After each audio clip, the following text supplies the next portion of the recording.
نحمده ونصلي على رسوله الكريم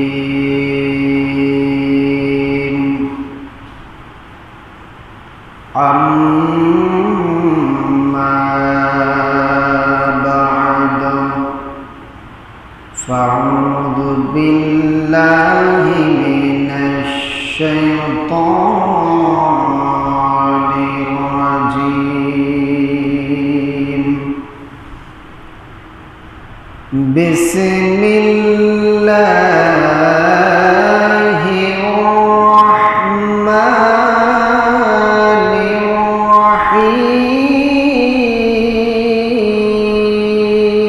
الرحيم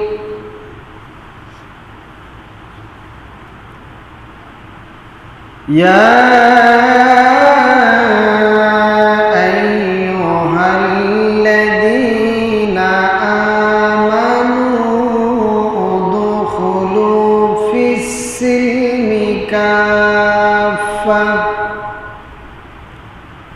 ولا تتبعوا خطوات الشيطان إنه لكم عدو مبين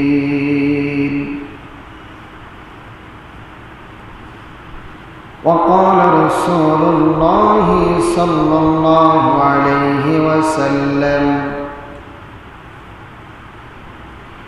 حب الدنيا رأس كل خطيئة وقال الله تعالى إن الله وملائكته يصلون على النبي يا أيها الذين آمنوا صلوا عليه وسلموا تسليما شكل محبة الشنگ درود إبراهيم بري اللهم صل على محمد وعلى آل محمد كما صليت على إبراهيم وعلى آل إبراهيم إنك حميد مجيد اللهم بارك على محمد وعلى آل محمد كما باركت على إبراهيم وعلى آل إبراهيم إنك حميد مجيد মুসলিম মোরা ঘুমিয়ে পড়েছি ডাকাত ঢুকেছে ঘরে খেয়াল করে দেখিনে তোমরা মোদের ঈমান নিয়েছে লুটে কার লাগিয়া কান্দ তুমি কার লাগিয়া হাসো যে তোমারে করিল সৃজন তুমি তারে ভুলে আসো আলহামদুলিল্লাহ আল্লাহ তাআলার আলিশান দরবারে লাখো কোটি শুকরিয়া যে মহান তবরক তাআলা আমাকে আপনাকে দুনিয়ার সমস্ত কাজ থেকে ফারিক করে তার বিশাল আকাশের নিচে প্রশস্ত জমিনের উপরে আল্লাহ তাআলার নিকট যে জায়গাটুকু সবচাইতে দামি সেইখানে আসা বসার তৌফিক দান করলেন এই জন্য আমরা সকলেই খুশি না বেজার কম না বেশি সকলেই প্রাণ উজাড় করে আকাশ বাতাসকে মুখরিত করে সেই মহান মালিকের আলিশান দরবারে লাখো কোটি শুকরিয়া আদায় করছি আলহামদুলিল্লাহ আরো জোরে বলে আলহামদুলিল্লাহ লাখো কোটি দরুদ সেই মহামানবের প্রতি সেই নেতার প্রতি সেই রাসূলের প্রতি যে নবীজির আদর্শের মধ্যে রয়েছেন ইহকাল এবং পরকালের মুক্তি সকলেই সেই নবীর প্রতি দিল থেকে শিরক মুক্ত বিদআত মুক্ত দরুদ প্রেরণ করি সকলেই করি সাল্লাল্লাহু আলাইহি ওয়াসাল্লাম। সম্মানিত হাজিরিন, কোরআনুল কারীম থেকে একটি আয়াত আমরা তেলাওয়াত করেছি।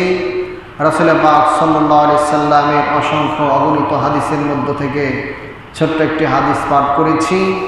আল্লাহ তাআলা যদি তৌফিক দান করেন এবং আপনারা যদি আমার জন্য দোয়া করেন, এই আয়াতে কারিমা এবং হাদিসের উপরে কয়েকটি কথা বলবো। আল্লাহ রাব্বুল আলামিন সেই তৌফিক আমাকে দান করুন। সকলে বলে আমিন। আরো জোরে বলে আমিন। রাসূল কারীম সাল্লাল্লাহু আলাইহি সাল্লাম হাদিস শরীফের মধ্যে বলেছেন, যে ব্যক্তি আমি নবীজির উপরে একবার দরুদ পালন করবে। কয়বার? একবার। আল্লাহর রাসূল বলেন যে আল্লাহ তাআলা খুশি হয়ে ওই ব্যক্তির উপরে 10টা রহমত বর্ষণ করে দেয়। সুবহানাল্লাহ। রাসূলের মর্যাদা কম না বেশি? জোরে বলেন, কম না বেশি? আল্লাহ ভালোবেসেন। আল্লাহ বলতেছেন যে আমার হাবিবের উপরে একবার দরুদ পড়বে, আমি তার উপরে 10টা রহমত বর্ষণ করে দেই। সুবহানাল্লাহ। শুধু তাই নয়, আল্লাহ বলেন ওই ব্যক্তির জন্য আমি জান্নাতের মধ্যে 10টা নিয়ামত বৃদ্ধি করে দেই। এটা রাসূলের শান, এটা রাসূলের মান। এই জন্য সেই নবীজির প্রতি আমরা আরেকবার দরুদ প্রেরণ করি সাল্লাল্লাহু আলাইহি ওয়াসাল্লাম। সম্মানিত হাজিরিন, রাসূল কারীম সাল্লাল্লাহু আলাইহি সাল্লাম হাদিস শরীফের মধ্যে ইরশাদ করেছেন, হুব্বুদ দুনিয়া রাসু কুল্লি খতিয়া। এই দুনিয়ার মোহাব্বত হলো সমস্ত গুনাহের মূল। গুনাহের মূল কি বলেন? দুনিয়ার মোহাব্বতটাই হলো গুনাহের মূল। আল্লাহ রাসূল বলেন, হুব্বুকা শাইআ ইউমি ওয়া ইউসিম্মু। বস্তুর ভালোবাসা মানুষকে অন্ধ এবং বধির করে দেয়। বস্তু বা ব্যক্তির ভালোবাসা মানুষকে অন্ধ এবং বধির করে দেয়। এই জন্য সম্মানিত হাজিরিন, আল্লাহ পাক রব্বুল আলামিন কোরআনের মধ্যে ইরশাদ করেছেন, ইয়া আইয়ুহাল্লাযীনা আমানু উদখুলু ফিস-সিলমি কাফা। শুধুমাত্র আল্লাহ রাব্বুল আলামিন যারা ঈমানদার বান্দা বান্দি তাদেরকে লক্ষ্য করে বলেছেন। কাদেরকে বলেছেন? ঈমানদারদেরকে বলেছেন। ইহুদি, খ্রিস্টান, সারা পৃথিবীতে যত ধর্মের লোক আছেন আল্লাহ পাক সকলকে মাইনাস করছেন। কি করছেন? মাইনাস করে ওয়ানলি ওয়ান, যারা মুসলমান, যারা আল্লাহর প্রতি ঈমান এনেছে, রাসূলের প্রতি ঈমান এনেছে, আল্লাহ রাব্বুল আলামিন তাদেরকে মায়া করে, দয়া করে, ভালোবেসে ঈমানদার বলে ডাক দিলেন। কি? উদখুলু ফিস-সিলমি কাফা। তোমরা ইসলামের মধ্যে পরিপূর্ণ রূপে প্রবেশ করো। সুবহানাল্লাহ। ইসলামের মধ্যে কি করতে হবে? পরিপূর্ণ রূপে আমাদের দাখিল হতে হবে। ইসলাম তো একটি কমপ্লিট ধর্ম, যে ধর্মের মধ্যে আল্লাহ পাক প্রত্যেক শ্রেণীর মানুষদেরকে নিজ নিজ স্থান থেকে আল্লাহ সম্মান প্রদর্শন করেছেন। সুবহানাল্লাহ। আল্লাহ সেই ইসলাম ধর্মের কথা বললেন যে তোমরা ইসলাম ধর্মের মধ্যে পরিপূর্ণভাবে প্রবেশ করো। তারপরে সতর্ক করে দিলেন, ওয়ালা তাত্তাবিউ খুতুওয়াতিশ শাইতান। তোমরা শয়তানের আনুগত্য, শয়তানের অনুসরণ করো না। কে বলতেছেন? জোরে বলেন, কে বলতেছেন? আল্লাহ বলতেছেন যে তোমরা শয়তানের অনুসরণ করো না, শয়তানের আনুগত্য করো না। কেন? ইন্নাহু লাকুম আদুউম মুবিন। শয়তান হলো তোমাদের প্রকাশ্য দুশমন। শয়তান আমাদের বন্ধু না শত্রু? জোরে বলেন, বন্ধু না শত্রু? শত্রু কে বলেছেন? আল্লাহ বলেছেন। শয়তান হলো মুসলমানদের, অন্য কোনো ধর্মের লোকের জন্য নয়। মুসলমানদের জন্য শয়তান হলো, আল্লাহ বললেন, আদুউম মুবিন, একেবারে প্রকাশ্য দুশমন, শত্রু। একজন শত্রু যখন আপনাকে আক্রমণ করবে, আপনি জানেন এই রাস্তা দিয়ে গেলে, এই কাজটা করলে আমি ক্ষতি পরিণত হব, আমার উপরে বিপদ আসবে, মুসিবত আসবে, আমি আপনাকে ওই কাজটা করব? জোরে বলেন, করব? করব না। কেন?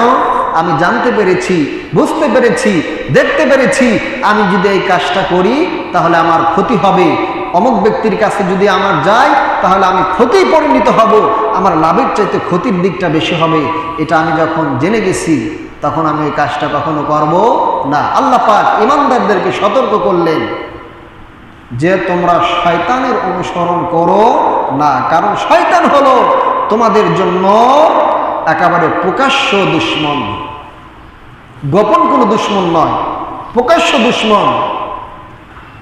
আমরা তো সবাই জান্নাতে ছিলাম, বলেন কোথায় ছিলাম? কোথায় ছিলাম আমরা? জান্নাতে ছিলাম। আমাদের যিনি আদি পিতা হযরত আদম আলাইহিস সালাম এবং মা হাওয়া আলাইহিস সালাম তারা কোথায় ছিলেন? বলেন কোথায় ছিলেন? জান্নাতে ছিলেন। কিন্তু শয়তান তাদেরকে ধোঁকা দিয়ে প্রলোভন দেখিয়ে জান্নাত থেকে বের করে নিয়ে আসছেন। শয়তান কিন্তু কোনোদিন জান্নাতে প্রবেশ করে নাই, করতে পারবেও না। বাহির থেকেই তাদেরকে প্রলোভন দিয়েছেন, ধোঁকা দিয়েছেন। সে শয়তান এখনো আছে না নাই? আছে না নাই? নবীদের চাইতে আমাদের ঈমান বেশি না কম? কথা কয় না? বেশি না কম? সাহাবাদের চাইতে আমাদের ঈমান বেশি না কম? কম। তাই সাহাবাদেরকে যদি ধোঁকা দিতে পারে, নবীদের যদি শয়তান ধোঁকা দিতে পারে, আমাকে আপনাকে পারবে কি পারবে না? কথা কন্যাকে পারবে কি পারবে না? পারবে, অবশ্যই পারবে, 100%। শয়তান আল্লাহ তাআলার কাছ থেকে কিয়ামত পর্যন্ত হায়াত চেয়ে নিয়েছেন। শয়তানের এর আগে মৃত্যু হবে না। আল্লাহর কাছ থেকে ক্ষমতা চেয়ে নিয়েছেন, ক্ষমতা। দেখবেন যারা দুর্চরিত্র লোক, যারা মানুষের ভিতরে বিবাদ ফাসাদ সৃষ্টি করে, শয়তানি কাজ করে, দেখবেন এদের ক্ষমতা অনেক ঊর্ধ্বে। এদেরকে ক্ষমতা দেওয়া হয় যে তুমি রাহাজারি করবে, দাঙ্গাবাজ করবে, মানুষকে কষ্ট দিবে, মানুষের লুটতারাজ করবে, যা পুলিশ প্রশাসন যা কিছু দেখার আছে আমি দেখব। কথা কোন ঠিক কিনা? এদেরকে পাওয়ার দেওয়া হয়। তো শয়তানও আল্লাহর কাছ থেকে পাওয়ার নিয়েছেন, আর ওই শয়তান আবার এই মানুষরূপে শয়তানদেরকে পাওয়ার দেয়। আছে না নাই? সম্মানিত হাজিরিন, তাহলে ইসলামের মধ্যে আমাদেরকে দাখিল হতে হবে পরিপূর্ণরূপে। ঘোষণাকার, যারা বলেন ঘোষণাকার আল্লাহ।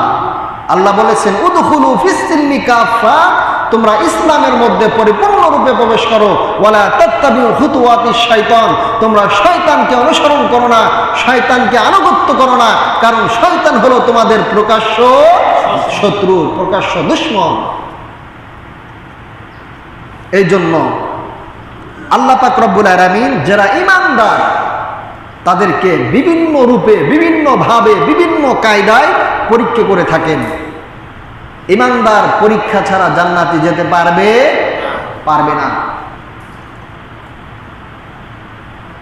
যেরকম ছাত্র হলে পাস করা ছাড়া, ভালো রেজাল্ট করা ছাড়া যেরকম ক্লাস টপকানো যায় না, মুমিন বান্দারা পরীক্ষার সম্মুখীন না হওয়া পর্যন্ত নিজের ইমানদারি পরিচয় তো দিতে পারবে না, এমনকি আল্লাহর জান্নাত উপায় লাভ করতে পারবে না। ঘোষণাকার আল্লাহ। যারা মুমিন তাদের বাধা আসবে, জেল আসবে, জরিমানা আসবে, হুমকি আসবে, ধুমকি আসবে, কিন্তু যে ইমানদার সে ব্যক্তি ইস্তেকামত, নিজের ইমানের উপরে অটল থাকবে।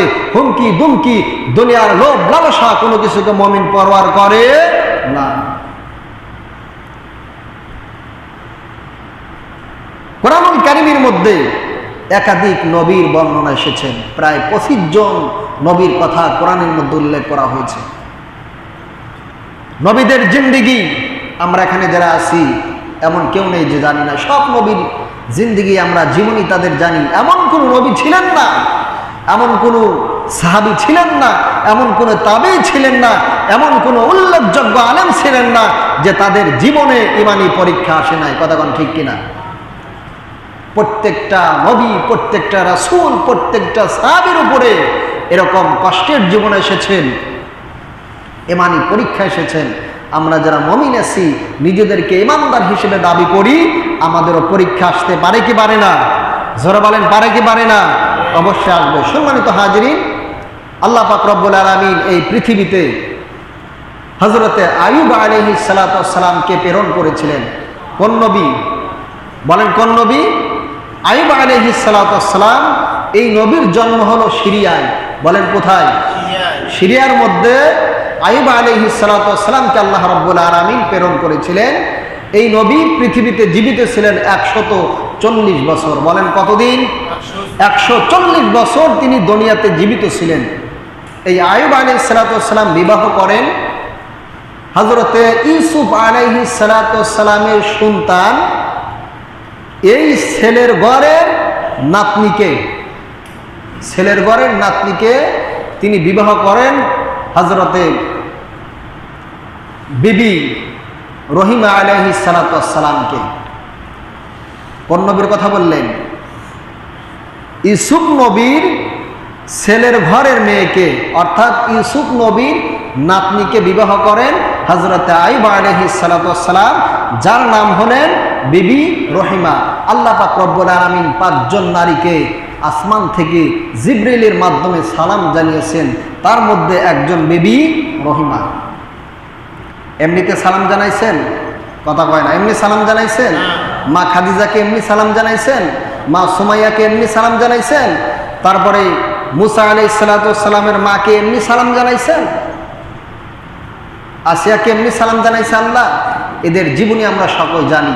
কি কারণে আল্লাহ রাব্বুল আলামিন তাদেরকে জিবরিলের মাধ্যমে আল্লাহ পাক রব্বুল আলামিন সালাম জানিয়েছেন। তো আল্লাহ পাক রব্বুল আলামিন হযরতে আইয়ুব আলাইহিস সালাতু ওয়াস সালামকে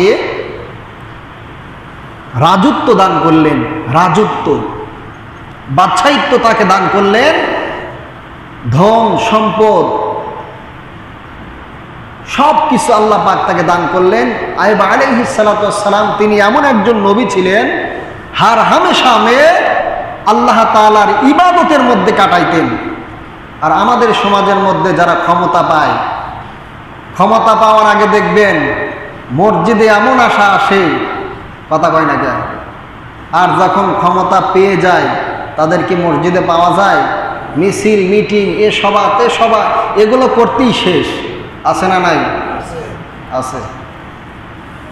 তো আইয়ুব আলাইহিস সালাতু ওয়াস সালামকে যখন আল্লাহ পাক বাদশাহিত্ব দান করলেন, রাজত্ব দান করলেন, তিনি আল্লাহ রাব্বুল আলামিনের প্রশংসা, আল্লাহ তাআলাকে এত পরিমাণ স্মরণ করতে লাগলেন, এত পরিমাণ স্মরণ করে আল্লাহ পাক রব্বুল আলামিন ফেরেশতাদের কাছে গর্ব করতে থাকলেন। আইয়ুব নবী আলাইহিস সালাতু ওয়াস সালামের এই প্রশংসা করতে থাকলেন। এই প্রশংসার কথা শয়তান শুনে ফেলছে। শয়তান আল্লাহকে বলতেছেন যে আল্লাহ, মানুষ যখন সুখে থাকে তখন সবাই আল্লাহর শুকরিয়া আদায় করে। টাকা আছে, পয়সা আছে, ধন আছে, সম্পদ আছে, নারী আছে, গাড়ি আছে, বাড়ি আছে, ক্ষমতা আছে, ও ব্যক্তি শুকরিয়া আদায় করবে না? নাকি ফকিন্নি যারা তারা করবে? কে বলতেছেন? শয়তান আল্লাহকে বলতেছেন যে আপনি যে আইয়ুব নবীর ফেরেশতাদের সামনে প্রশংসা করতেছেন, আইয়ুব নবীকে আপনাকে রাজত্ব দান করেছেন, ক্ষমতা দিয়েছেন, এই জন্য আপনার শুকরিয়া আদায় করে। শয়তান আল্লাহকে বলতেছে। আল্লাহ বলতেছেন তুমি কি বলতে চাও? বলেন আল্লাহ, আপনি আমাকে ক্ষমতা দেন, আপনি আমাকে পাওয়ার দেন, আমি পরীক্ষা করব যে আইয়ুব আলাইহিস সালাতু ওয়াস সালাম তিনি যে তাকে আপনি রাজত্ব দান করছেন, বাদশাহিত্ব দান করছেন, এই জন্য আপনার শুকরিয়া আদায় করতেছে। এর কাছে যখন মাল, টাকা পয়সা, ধন সম্পদ কিছুই থাকবে না, আপনার প্রশংসা আদায় করবে না, আপনার তাসবিহ আদায় করবে না। তখন আল্লাহ বলতেছেন তুমি কি আমার বন্ধুকে পরীক্ষা করতে চাও? বলে চেষ্টা করে দেখতে পারি। আল্লাহ বলেন ঠিক আছে, চেষ্টা করো। আল্লাহ পাক রব্বুল আলামিনের কাছ থেকে ক্ষমতা চেয়ে নিলেন। ক্ষমতা। শয়তান আইয়ুব আলাইহিস সালাতু ওয়াস সালামকে পরীক্ষা করবেন। কার কাছ থেকে ক্ষমতা নিছেন? আল্লাহর কাছ থেকে। তাকে পাওয়ার দিলেন। সর্বপ্রথম হযরতে আইয়ুব আলাইহিস সালাতু ওয়াস সালামের কাছে শয়তান আসলেন, একজন ভিক্ষুক সেজে আসলেন। আসার পরে বললেন যে আমাকে একটু থাকা এবং খাবারের আশ্রয় দেন।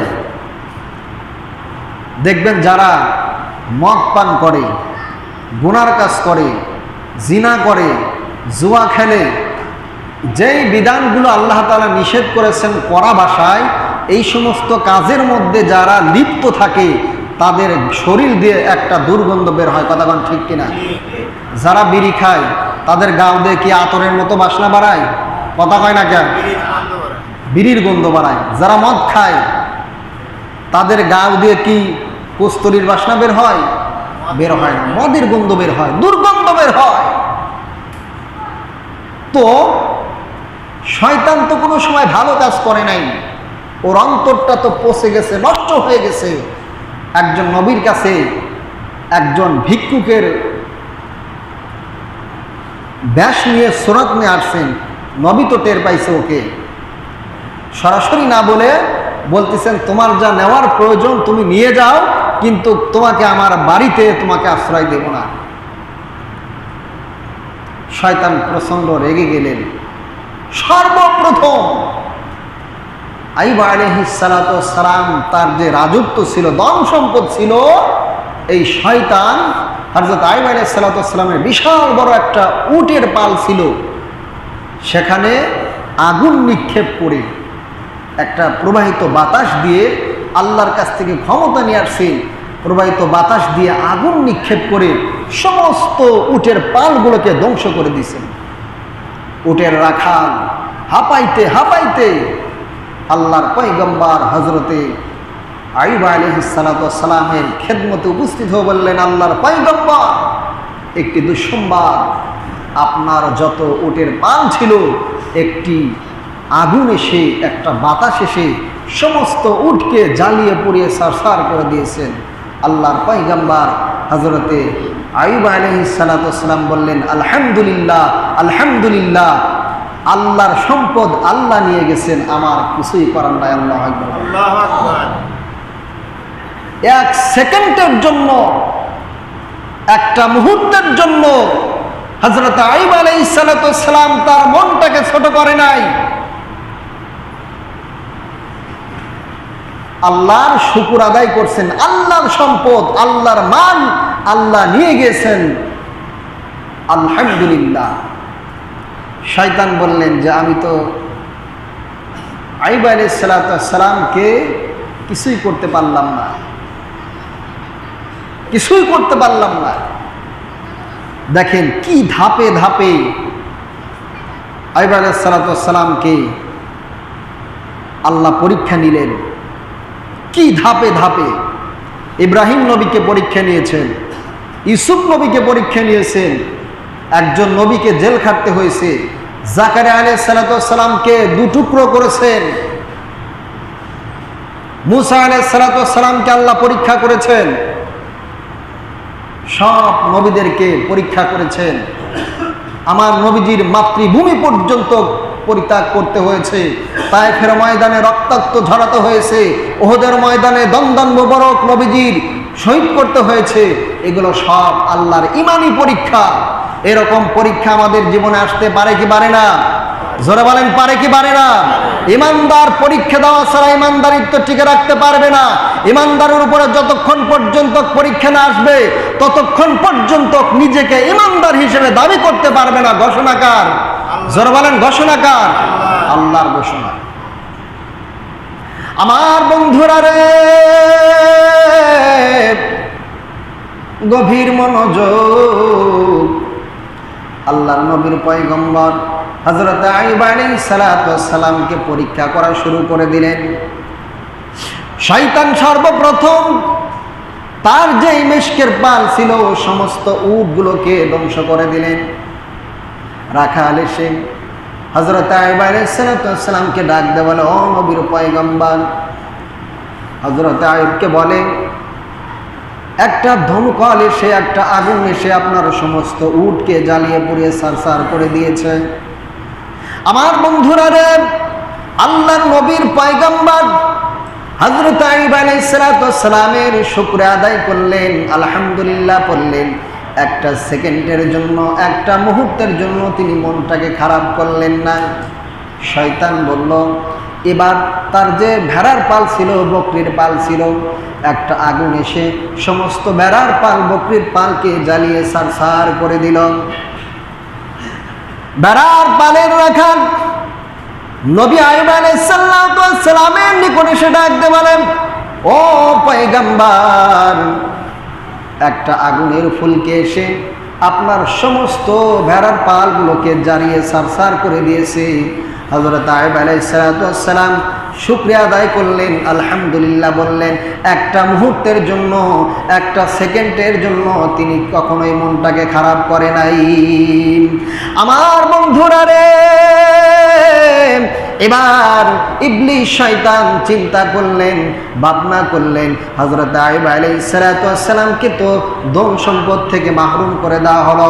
হযরত আইয়ুব আলাইহিস সালামের মেশকের পাল, উটের পাল, ছাগলের পাল, বকরির পাল সব কিছু ধ্বংস করে দেওয়ার পরে হযরত আইয়ুব